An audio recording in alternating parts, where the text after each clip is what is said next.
Hi hello ನಮಸ್ತೆ ಎಲ್ಲರಿಗೂ. ನಾನು ನಿಮ್ಮ ಸ್ನೇಹಿತ ಸಾತ್ವಿಕ್. ಎಲ್ಲರಿಗೂ ಮತ್ತೊಮ್ಮೆ ನಿಮ್ಮ ಚಾನಲ್ಗೆ ಸ್ವಾಗತ. ಫ್ರೆಂಡ್ಸ್, ಇವತ್ತು ಒಂದು ವಿಷಯ ಬಗ್ಗೆ ನಿಮ್ಮ ಜೊತೆ ಮಾತಾಡೋಕ್ಕೆ ಬಂದಿದ್ದೀನಿ. ಅದೇನಂದರೆ ಏಜ್ ರಿಲ್ಯಾಕ್ಸೇಷನ್ ಬಗ್ಗೆ. ಸರ್ಕಾರವು ಏಜ್ ರಿಲ್ಯಾಕ್ಸೇಷನ್ ಕೊಡೋಕ್ಕೆ ಇಷ್ಟ್ಯಾಕೆ ಹಿಂದೆ ಏಟ್ ಆಗ್ತಾಯಿದೆ ನಮಗೆ ಗೊತ್ತಾಗ್ತಾ ಇಲ್ಲ. ಯಾಕೆ ನೀವು ಕಡ್ಡಾಯವಾಗಿ ಎಲ್ಲ ಹುದ್ದೆಗಳಿಗೆ 30 ಜನರಲ್ದವ್ರಿಗೆ 30 ಹಾಗೂ ಇನ್ನಿತರ SC ST OBC ಅವರಿಗೆ 35 ನೀವು ಮಾಡಲೇಬೇಕು. ಯಾಕಂದರೆ ನೀವು ದಯವಿಟ್ಟು ಒಂದು ಯಾರು ಸರ್ಕಾರದ ಯಾರು ಪ್ರತಿನಿಧಿ ಆಗಲಿ, MLA ಗಳಾಗಲಿ, MP ಗಳಾಗಲಿ, ದಯವಿಟ್ಟು 1-2 ಡೇಸ್ ನೀವು ಸಪ್ತಾಪುರ ಹತ್ರ ಬಂದು ಹುಡುಗರ ಜೊತೆ, ವಿದ್ಯಾರ್ಥಿಗಳ ಜೊತೆ ನೀವು ಜೀವನ ಮಾಡಿ. ಅಂದರೆ ವಿದ್ಯಾರ್ಥಿಗಳ ಕಷ್ಟ ನಿಮಗೆ ಗೊತ್ತಾಗುತ್ತೆ. 100% ಕಷ್ಟ ನೀವು ಗೊತ್ತೇ ಆಗುತ್ತದೆ.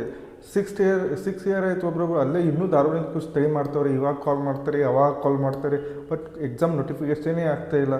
ನೀವು ವಿದ್ಯಾರ್ಥಿ ಜೊತೆ ಜೀವನ 2 ದಿವಸ ಸ್ಪೆಂಡ್ ಮಾಡೋದು ಅಷ್ಟೇ ಅಲ್ಲ, ಅವ್ರು ಯಾವ ಮೆಸ್ಸಲ್ಲಿ ಊಟ ಮಾಡ್ತಾರೆ, ಅವರು ಎಲ್ಲಿ ಊಟ ಮಾಡ್ತಾರೆ, ಸೊ ನೀವು ಅಲ್ಲೇ ಊಟ ಮಾಡಬೇಕು. ಸೊ ಅವರು ಎಲ್ಲಿ ಮಲಗ್ತಾರೆ, ಇಟ್ ಮೀನ್ಸ್ ಚಾಪೆ ಮೇಲೆ ಮಲಗಿದ್ರೆ ನೀವು ಅಲ್ಲೇ ಅದೇ ಚಾಪೆ ಮೇಲೆ ಮಲಗಬೇಕು. ಸೊ ಅವಾಗ ನೀವು ವಿದ್ಯಾರ್ಥಿಗಳ ಕಷ್ಟ, ವಿದ್ಯಾರ್ಥಿಗಳ ಬೇಡಿಕೆ ನಿಮಗೆ ಅರ್ಥ ಆಗುತ್ತೆ. ಅದರ್ವೈಸ್ ಅರ್ಥ ಆಗೋಕ್ಕೆ ಚಾನ್ಸೇ ಇಲ್ಲ. ಮತ್ತು ನೀವು ಇವಾಗ ಏನಂತ ಇದ್ದೀರಾ, ನಾನು ಪಿ ಸಿ ರಿಲ್ಯಾಕ್ಸೇಷನ್ ಕೊಡ್ತೀನಿ, ಪಿ ಸಿ ರಿಲ್ಯಾಕ್ಸೇಷನ್ ಬಗ್ಗೆ ಡಿ ಜಿ ಅವ್ರ ಜೊತೆ ಮಾತಾಡ್ತೀನಿ ಅಂತ ನೀವು ಹೇಳ್ತಾ ಇದ್ದೀರ. ಓಕೆ, ಅದೊಂದು ಒಳ್ಳೆಯ ಸಂಗತಿನೇ. ಬಟ್ ನೀವು ಅದ್ರ ಜೊತೆಗೆ ಖಾಯಮಾಗಿ ಎಲ್ಲ ಹುದ್ದೆಗಳಿಗೆ ನೀವು ರಿಲ್ಯಾಕ್ಸೇಷನ್ ಕೊಡಲೇಬೇಕು. ತುಂಬ ಅಭ್ಯರ್ಥಿಗಳು ಇದರಿಂದ ವಂಚಿತರಾಗ್ತಾರೆ. ಅದರ್ವೈಸ್ ಸರ್ಕಾರಕ್ಕೆ ನಾವು ಅರಿವು ಮೂಡಿಸೋದು ನಮಗೆ ಗೊತ್ತು. ನಾವು ಬೃಹತ್ತಾದ ಹೋರಾಟ ಮಾಡ್ತೀವಿ ನಮ್ಮ ಕಾಂತಕುಮಾರ್ ಸರ್ ಅವರ ನೇತೃತ್ವದಲ್ಲಿ. ಎಷ್ಟು ದಿನ ಅಂತ ನಾವು ಗಪ್ಕೊಳ್ಬೇಕು ರೀ?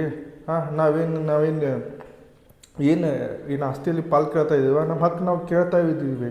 ಸೊ ಅದು ನಿಮ್ಗೆ ನಿಮ್ಮ ಕರ್ತವ್ಯ ಇದೆ. ಸೊ ನೀವು ಯಾಕೆ ಮಾಡ್ತಾಯಿಲ್ಲ? ಅಕ್ಕಪಕ್ಕ ರಾಜ್ಯದಲ್ಲಿ ಇದೆ ಏಜ್ ರಿಲ್ಯಾಕ್ಸೇಷನ್, ನಮ್ಗಿಂತ ಜಾಸ್ತಿನೇ ಇದೆ. ಯಾಕೆ ನಾವು ಫಿಟ್ ಆಗಿಲ್ವಾ? ಸೊ ನೀವು ಫಿಸಿಕಲ್ ಟೆಸ್ಟ್ ನಡೆಸ್ರಿ. ಹೆಂಗೆ ಫಿಸಿಕಲ್ ನೀವು ನಡೆಸ್ತಿರಲ್ಲ, ಸೊ ಅದ್ರಲ್ಲಿ ಗೊತ್ತೇ ಆಗುತ್ತೆ ಯಾರು ಫಿಟ್ ಇದೆ ಸೆಲೆಕ್ಷನ್ ಆಗ್ತಾರೆ, ಯಾರು ಫಿಟ್ ಇರೋಲ್ಲ ಸೆಲೆಕ್ಷನ್ ಆಗಲ್ಲ. ಸೊ ಇದ್ರ ಬಗ್ಗೆ ನೀವ್ಯಾಕೆ ವರಿ ಮಾಡ್ಕೋತೀರಾ? ಫಿಟ್ ಇರೋಲ್ಲ, ಏಜ್ ಮುಗ್ತಾ ಇದೆ ಅಂತ. ನೀವು ಹೆಂಗೆ ಅದು ಫಿಸಿಕಲ್ ನಡೆಸ್ತಿರಲ್ವ, ಸೊ ಅದರಲ್ಲಿ ಗೊತ್ತೇ ಆಗುತ್ತಲ್ವ ಯಾರು ಫಿಟ್ ಇದ್ದಾರೆ, ಯಾರು ಫಿಟ್ ಇಲ್ಲ ಅಂತ. ಸೊ ಮತ್ತು ಇನ್ನೂ ಅದ್ರ ಜೊತೆಗೆ ನೀವು ಎಕ್ಸಾಮ್ ಪ್ರೊಸೆಸ್ ಕೂಡ ತುಂಬ ವೇಗವಾಗಿ ಮಾಡಬೇಕು. ಯಾಕೆ ರೀ ಸರ್, ನಾವು 5G ಟೆಕ್ನಾಲಜಿ ಕಾಲದಲ್ಲಿ ಇದ್ದೀವಿ, ಇವಾಗ ಇಷ್ಟೇ ಸ್ಲೋ ಮಾಡ್ತೀರಾ ನೀವು?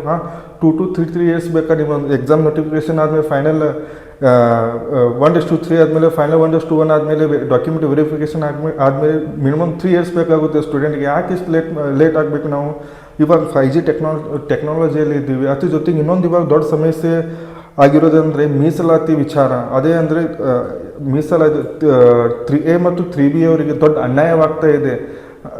ಇವಾಗ ಆಲ್ರೆಡಿ ಅದು ಒಂದು ದೊಡ್ಡ ಸುದ್ದಿನೇ ಆಗಿದೆ. KASದಲ್ಲಿ ಮೀಸಲಾತಿ ಕಮ್ಮಿ ಸಿಕ್ಕಿದೆ, ಹಾಗೂ ನಮ್ಮದು ಅಲ್ಲೂ 3A ಮತ್ತು 3B ಅವರಿಗೆ ಮೀಸಲಾತಿ ಕಮ್ಮಿ ಸಿಕ್ಕಿದೆ. ಸೊ ನೀವು ಕಾಲ್ ಆದಮೇಲೆ ಮೀಸಲಾತಿ ವಿಚಾರದಲ್ಲಿ ಇಷ್ಟ್ಯಾಕೆ ನೀವು ನಿಷ್ಕಾಳಜಿ ವಹಿಸ್ತೀರಾ? ನೀವು 5% ಕೊಟ್ಟಿದ್ದಾದಮೇಲೆ ಎಷ್ಟು ಹುದ್ದೆದ 5% ಟ್ಯಾಲಿ ಮಾಡಿ ಎಷ್ಟಾಗ್ತದೆ ನೀವು ಕೊಡ್ಬೇಕು ತಾನೆ. ಇದೆಲ್ಲ ಈಗ ಎಲ್ಲ ಆದಮೇಲೆ ನಾವು ಯಾಕೆ ನೋಡಿದ್ದು. ಈಗ ಯಾರೋ ಅದರಲ್ಲಿ ಒಬ್ಬರು ಆದರೂ ಹೋಗಿ ಒಂದು ಕೋರ್ಟಲ್ಲಿ ಕೇಸ್ ಫೈಲ್ ಮಾಡಿದ್ದು ಎಲ್ಲ ಪ್ರೊಸೆಸ್ಸೇ ನಿಂತೋಗುತ್ತಿದೆ. ಮತ್ತು ಎಷ್ಟು ಜನ ಫೈನಲಿಸ್ಟಲ್ಲಿ ಸೆಲೆಕ್ಷನ್ ಆಗಿರ್ತಾರೋ, ಸೊ ಅವ್ರಿಗೂ ಕೂಡ ಒಂದು ದೊಡ್ಡ ಸಮಸ್ಯೆನೇ ಆಗುತ್ತೆ. ಇಷ್ಟ್ಯಾಕೆ ನೀವು ನಿಷ್ಕಾಳಜಿ ವಹಿಸ್ತೀರಾ? ಸರ್ಕಾರದವರು ಆಗಲಿ, KPSC ಹೋದವರು ಆಗಲಿ, ನೀವೇನು ಮಾಡ್ತಾಯಿದ್ರೆ ನಮ್ಗೆ ಅರ್ಥನೇ ಆಗ್ತಿಲ್ಲ. ಸುಮ್ಮನೆ ನೋಟಿಫಿಕೇಷನ್ ಮಾಡೋದು, ಅದು ಕ್ಲಿಯರಾಗಿ ಡಿವೈಡ್ ಮಾಡಬೇಕಲ್ವ ಹುದ್ದೆಗಳನ್ನು.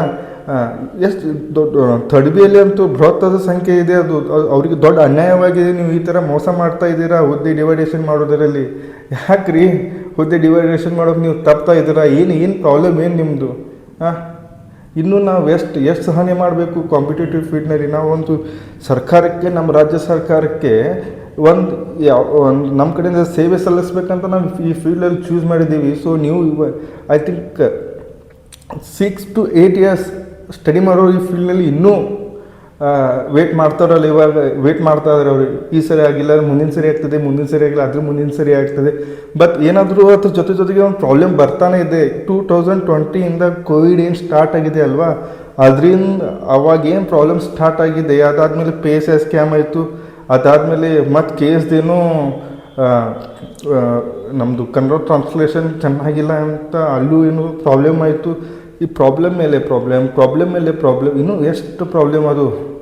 ಅದೆಲ್ಲ ಬಗ್ಗೆ ನೀವು ಒಂದು ನೋಟಿಫಿಕೇಷನ್ ಮಾಡೋಕ್ಕಿಂತ ಮುಂಚೆ ಸೊ ಇದ್ರ ಬಗ್ಗೆ ಎಷ್ಟು ಮೀಸಲಾತಿ, ಎಷ್ಟು ಪೋಸ್ಟು ಹಂಚಿಕೆ ಮಾಡಬೇಕು. ಸೊ ಅವೆಲ್ಲ ನೀವು ನೋಡ್ಕೋಬೇಕು.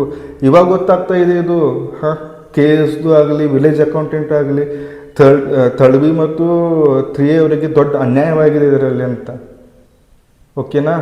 ಸೊ ದಯವಿಟ್ಟು ಇದೊಂದು ಎಚ್ಚರಿಕೆ ವಿದ್ಯಾರ್ಥಿಗಳ ಕಡೆಯಿಂದ ಸರ್ಕಾರಕ್ಕೆ. ಇಲ್ಲಾಂದರೆ ನಾವು ಬೃಹತ್ತಾದ ಹೋರಾಟ ಮಾಡೇ ಮಾಡ್ತೀವಿ. ನಮ್ಮ ಹಕ್ಕನ್ನು ನಾವು ತಗೋತೀವಿ. ನಮಸ್ಕಾರ.